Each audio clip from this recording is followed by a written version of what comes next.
दोस्तों, भारत ने अपने पड़ोसी देश अफगानिस्तान के विदेश मंत्री को अपने देश में इनवाइट किया हमारे दूसरे दुश्मन पड़ोसी देश पाक के होश उड़ गए और जोश जोश में आकर के पाक ने अब अफगानिस्तान की राजधानी काबुल पर कई अलग अलग तरीके की सैन्य गतिविधियां करनी शुरू कर दी हैं। लेकिन अमेरिका और चीन का साथ पाकर के पाक ये बात भूल गया कि कुछ दिनों पहले ही भारत ने अफगानिस्तान का अंतर्राष्ट्रीय स्तर पर समर्थन किया था और भारत अफगानिस्तान के समर्थन में अमेरिका के खिलाफ खड़ा हुआ। तो पाक कौन सी छोटी चीज है, जानते हैं पूरी घटनाक्रम। इसी के अलावा अफगानिस्तान के विदेश मंत्री जब भारत आए, उन्होंने कई अलग अलग मुद्दे भारत के सामने रखे हैं। झंडे को लगाने से लेकर के दोनों देशों के बीच व्यापार और स्ट्रेटजिक कंट्रीब्यूशन किस तरीके से किया जाए, सब पर बात की गई है। दूसरी खबर, पाक और अमेरिका भारत से सामने निकल के आ रही है, जहां कुछ दिनों पहले खबर सामने निकल के आई कि अमेरिका की तरफ से पाक को कई हथियार दिए जाएंगे। लेकिन अमेरिका के डिपार्टमेंट ने इस बात को पूरी तरीके से खारिज कर दिया है कि हम इस भिखारी को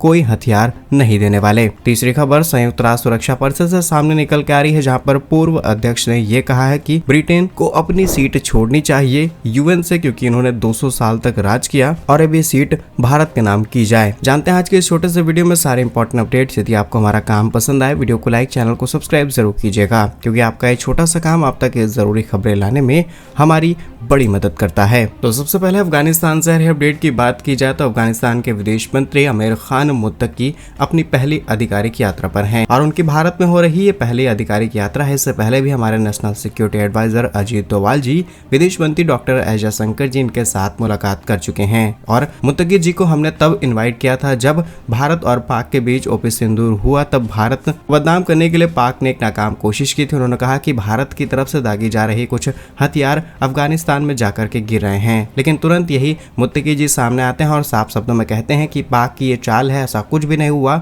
हमारा देश पूरी तरीके से सुरक्षित है। भारत की तरफ से तुरंत ट्वीट करते हुए जानकारी दी जाती है कि आपका बहुत बहुत धन्यवाद, हम आपका भारत में स्वागत करते हैं। लेकिन मुत्तकी जी एक लंबे समय से भारत आने की तैयारी में थे, लेकिन इनके ऊपर संयुक्त राष्ट्र की तरफ से प्रतिबंध लगे हुए थे। इसीलिए कुछ दिनों पहले ही संयुक्त राष्ट्र की तरफ से इनके प्रतिबंध हटाए गए। अब इसके पीछे बैक चैनल भारत की कूटनीति हो सकती है, तब जाकर के इन्हें अप्रूवल मिला है भारत जैसे देश में यात्रा करने का। फिलहाल अभी ये एक हफ्ते के लिए भारत आए हुए हैं। मुत्तकी जी नई दिल्ली में विदेश मंत्री डॉक्टर एस जयशंकर जी के साथ भी मुलाकात करेंगे।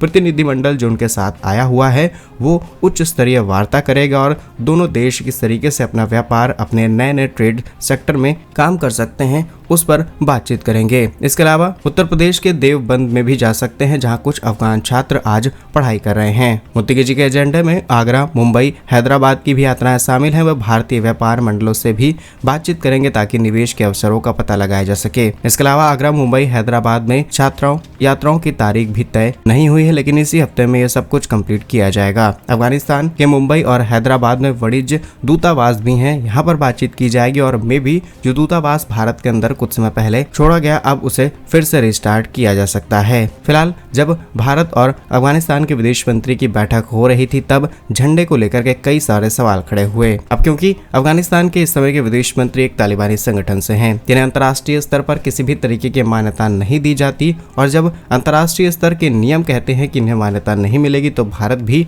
मान्यता नहीं देता। लेकिन हमारे रिलेशन इनके साथ बहुत अच्छे हैं। अब यहाँ पर किसी भी तरीके की सत्ता है, भारत के प्रति जैसा उनका रवैया रहा है, भारत ने वैसा ही रिएक्ट किया और अब तक का इतिहास आप खोल करके देखेंगे तो हमारी दोस्ती सालों से चली आ रही है। फिलहाल बात आई झंडे की, तो ये कहा गया कि झंडा ये अपना लेकर के चलते हैं तालिबान वाला और उसे किसी भी तरीके की मान्यता नहीं दी जाती। अगर ये अपना झंडा लगाते हैं तो भारत पर सवाल खड़े होंगे कि भारत आखिर कैसे एक संगठन को मान्यता दे सकता है एक देश के अंदर। इसीलिए या तो आप अपने झंडे के साथ अपने देश के झंडे को लगाइए, या फिर जिस सामने वाले देश के साथ आप वार्ता कर रहे हैं वहां पर उस देश के झंडे को भी ना रखिए। भारत ने न्यूट्रल स्टैंड रखने की कोशिश की और इससे ये मीटिंग सफल हुई। अब पाक का पड़ोसी देश इतना कुछ भारत के साथ मिलकर के कर रहा है और पाक के साथ किसी भी तरीके का व्यवहार नहीं रखता, और जब मौका मिलता है ये पाक को उठा करके पीट लेते हैं। तो डेफिनेटली ये चीज़ पाक को खलने लगी और पाक ने कल रात ही खबर सामने निकल के आई 9 अक्टूबर 2025 को कि काबुल के आसपास कुछ धमाके और गोलीबाजी शुरू हुई है। इन खबरों ने क्षेत्रीय समीकरण को पूरी तरीके से और ज्यादा कॉम्प्लेक्स बता दिया है। कई मीडिया रिपोर्ट्स के मुताबिक जो सैन्य गतिविधियां हो रही हैं पाक की तरफ से की गई हैं। हालांकि अफगानिस्तान या फिर पाक की तरफ से किसी ने भी जिम्मेदारी नहीं ली है कि ये अभी तक जो कुछ हुआ है इसके पीछे इनमें से कोई एक जिम्मेदार है। रिपोर्ट्स के मुताबिक जिसका मकसद टीटीपी को निशाना बनाना और अलग अलग ये चीजें दिखाई दे रही हैं। फिलहाल पाक के कई बड़े अधिकारियों ने कुछ समय पहले ही अनाउंसमेंट की थी कि अगर इनसे जुड़ा हुआ कोई भी व्यक्ति देश के अंदर पाया जाता है, देश के बाहर पाया जाता है और हमें रिपोर्ट्स मिल जाती हैं और हमें सूचना मिल जाती है तो हम किसी को नहीं छोड़ेंगे। और उसके बाद ये गतिविधियां देखने को मिली। असल में यहाँ से पाक अपना गुस्सा जाहिर करने की कोशिश कर रहा है। कहा यह जा रहा है कि भारत की इस यात्रा से पाक को दिक्कत है, क्योंकि इन फ्यूचर अगर ऐसा ही कोई बड़ा ऑपरेशन भारत पाक के खिलाफ लॉन्च करता है और अफगानिस्तान को हम अपने साथ लेकर के दो एंड से घेरने की कोशिश करते हैं तब तो ये बुरी तरीके से फंस जाएगा। क्योंकि चीन को हम सीधे तौर पर रोक सकते हैं, बस सवाल रहा अफगानिस्तान का। तो अफगानिस्तान के ना सिर्फ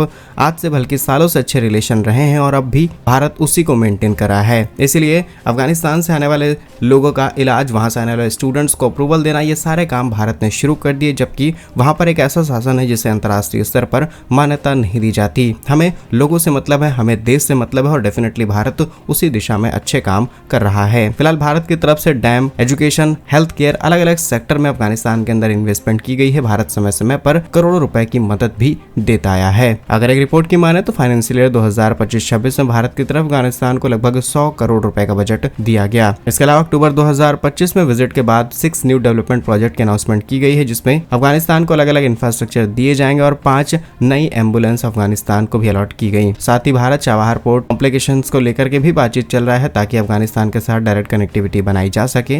mining opportunities, air freight corridor, increase bilateral trade, इन सब पर काम चल रहा है। और भारत के अंदर इतना कुछ चल रहा है, पाक बौखलाता चला जा रहा है, इसीलिए उसने सैन्य कार्यवाही की है। लेकिन पाक ये बात भूल गया कि भारत ने अफगानिस्तान की सुरक्षा के लिए कुछ दिनों पहले ही अमेरिका से लड़ाई की। असल में बगराम एयरबेस जो कि अफगानिस्तान में मौजूद है, काबुल से कुछ ही किलोमीटर की दूरी पर है और यहाँ पर यह बेस अमेरिका को चाहिए था। भारत ने साफ शब्दों में कह दिया कि किसी भी तरीके का बेस नहीं मिलेगा और सिर्फ भारत ही नहीं बल्कि चीन, रूस जैसे देशों ने भी खुलकर के अफगान का साथ दिया और ये बात पाक के पापा अमेरिका को बुरी लग गई। नेक्स्ट इंपॉर्टेंट अपडेट अमेरिका से सामने निकल के आ रही है, जहां पर अमेरिकी युद्ध विभाग, जिसका नाम पहले डिफेंस हुआ करता था, अब उसे युद्ध विभाग किया गया और अब साफ शब्दों में उन्होंने कह दिया कि हमने पाक को किसी भी तरीके की मिसाइल देने का प्रॉमिस नहीं किया है। असल में ये खबर हमने भी अपने चैनल पर कई बार कवर की है कि पाक को अप्रूवल मिल चुका है कई अरब डॉलर का, जिसमें अमेरिका हथियार देगा। इसमें advance medium range air to air मिसाइलें सीधे पाक को डिलीवर की जाएंगी और इसके लिए अमेरिका की तरफ से मंजूरी मिल चुकी है। लेकिन अमेरिकी रक्षा विभाग ने भारत और अमेरिकी दूतावास में प्रेस विज्ञापन जारी करते हुए साफ शब्दों में कह दिया है कि केवल रखरखाव और पुर्जों की आपूर्ति की जाएगी, कोई भी नई मिसाइल इस बदतमीज देश को नहीं देने वाले हैं। साथ ही अमेरिका अपना व्यापार Britain, Poland, Germany, Australia, Saudi Arabia जैसे देशों के साथ बढ़ाएगा, लेकिन पाक को किसी भी तरीके का हथियार नहीं दिया जाएगा। अगर आप ध्यान से देख पा रहे होंगे तो ये प्रेस रिलीज भी हम आपके सामने दिखा सकते हैं, जिसमें साफ शब्दों में ये बात मेंशन की गई है। Next important update United nation security council से सामने निकल के आ रही है, जहां पर यूएन में सुधारों की मांग एक लंबे समय से चल रही है। इसी बीच सिंगापुर के पूर्व राजदूत किशोर महबूबानी ने एक बार फिर भारत के स्थायी सदस्यता के लिए ब्रिटेन को अपनी सीट छोड़ने की रिक्वेस्ट की है। उन्होंने व्यक्तिगत अंदाज में कहा कि ब्रिटेन ने भारत पर 200 साल तक शासन किया, इसलिए सीट छोड़ने से उनका न्यूनतम प्रायश्चित हो जाएगा। आपको बता दें महबूबानी संयुक्त राष्ट्र सुरक्षा परिषद के पूर्व अध्यक्ष रह चुके हैं। उन्होंने हाल ही में भारत को वैश्विक राजनीति का तीसरा ध्रुव का करार दिया था। बाकी उनके इस विचार पर आप क्या सोचते हैं, कमेंट्स में अपनी राय जरूर बताइएगा। भारत कैसे ही वीडियोस पाने के लिए वीडियो को लाइक, चैनल को सब्सक्राइब जरूर कीजिए। वंदे मातरम, भारत माता की जय।